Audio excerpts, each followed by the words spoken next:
2024 चुनाव से पहले नीतीश कुमार ने बड़ा दांव चला है। सुशासन बाबू ने एक बार फिर आरक्षण के मुद्दे को हवा दी है। नीतीश कुमार ने बिहार में 75% आरक्षण का प्रस्ताव रखा। उन्होंने प्रदेश में ओबीसी कैटेगरी को आबादी के अनुपात में आरक्षण देने की बात कहते हुए यह प्रस्ताव रखा। सीएम नीतीश ने अनुसूचित जाति, जनजाति और अत्यंत पिछड़ा वर्ग के साथ पिछड़ा वर्ग को मिलाकर आरक्षण का दायरा बढ़ाकर 50 से 65% करने का प्रस्ताव रखा। साथ ही ईडब्ल्यूएस के लिए 10% को मिलाकर कुल आरक्षण 75% करने का प्रस्ताव रखा गया। नीतीश कुमार के इस प्रस्ताव में बिहार के विकास से ज्यादा सियासत नजर आ रही है, क्योंकि प्रदेश सरकार 50% से ज्यादा आरक्षण नहीं दे सकती।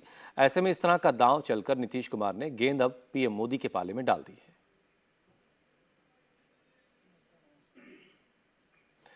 इसके बाद नीतीश कुमार मुद्दे की बात पर आए।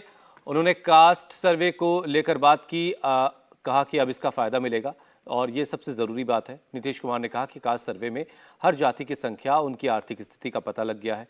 अब बिहार सरकार उन 64,000 परिवारों को मकान बनाने में 2.5 लाख रुपए की मदद करेगी जिनके पास घर नहीं है, न ज़मीन है। इसके बाद जिन परिवारों के पास न खेती के लिए ज़मीन है, न रोज़गार है, ऐसे गरीब परिवारों को एक मुश्त 2 लाख रुपए की मदद की जाएगी। इसके बाद नीतीश ने बताया कि बिहार सरकार जो कर सकती है वो करेगी, लेकिन असली काम तो तब होगा जब पिछड़े वर्ग को, SC/ST को उनकी आबादी के हिसाब से रिजर्वेशन दिया जाएगा। नीतीश ने कहा कि अब SC/ST कोर्ट में 5% का इजाफा होना चाहिए और पिछड़े वर्ग के रिजर्वेशन को कम से कम 16% बढ़ाया जाना चाहिए। कुल मिलाकर रिजर्वेशन का कोटा 50% से बढ़ाकर 65% कर दिया जाना चाहिए। केंद्र सरकार इसके बारे में जितनी जल्दी फैसला लेगी, उतनी जल्दी पिछड़ों को उनका हक मिल पाएगा। 50% का है तो अनुसूचित जाति और जनजाति को 100% मिलता है। तो अभी तक बिहार में क्या था, 16 और 1 17।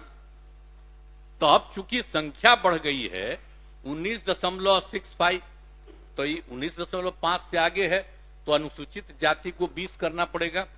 अनुसूचित जनजाति का 1.68 है तो उसको 2 करना पड़ेगा, तो 22% देना पड़ेगा 17 की जगह पर।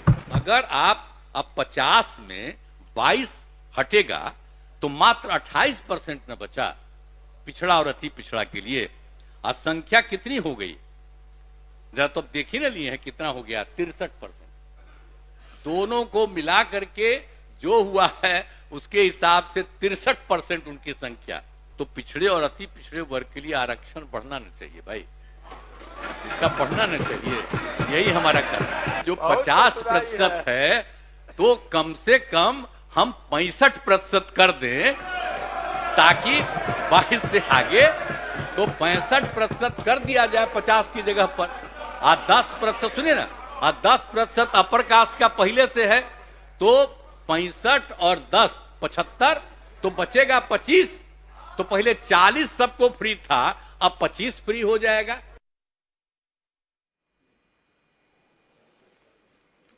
तो बिहार विधानसभा के अंदर नीतीश कुमार ने जातीय गणना के सर्वे को पेश किया और साथ ही साथ आरक्षण को 75% बढ़ाने का प्रस्ताव भी रखा। बीजेपी के लीडर तारकिशोर प्रसाद ने कहा कि यह बात साफ है कि इसके पीछे राजनीतिक फायदा लेने की कोशिश है, लेकिन अगर रिजर्वेशन की लिमिट बढ़ाई जाती है तो इसे बीजेपी को इस पर कोई एतराज नहीं है।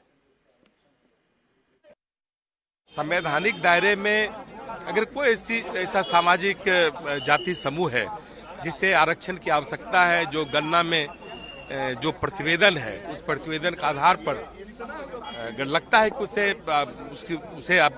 उसके आरक्षण को बढ़ाने की आवश्यकता है, तो भारतीय जनता पार्टी को कोई इतराज नहीं। राजनीतिक लाभ लेने का उद्देश्य कहीं न कहीं है।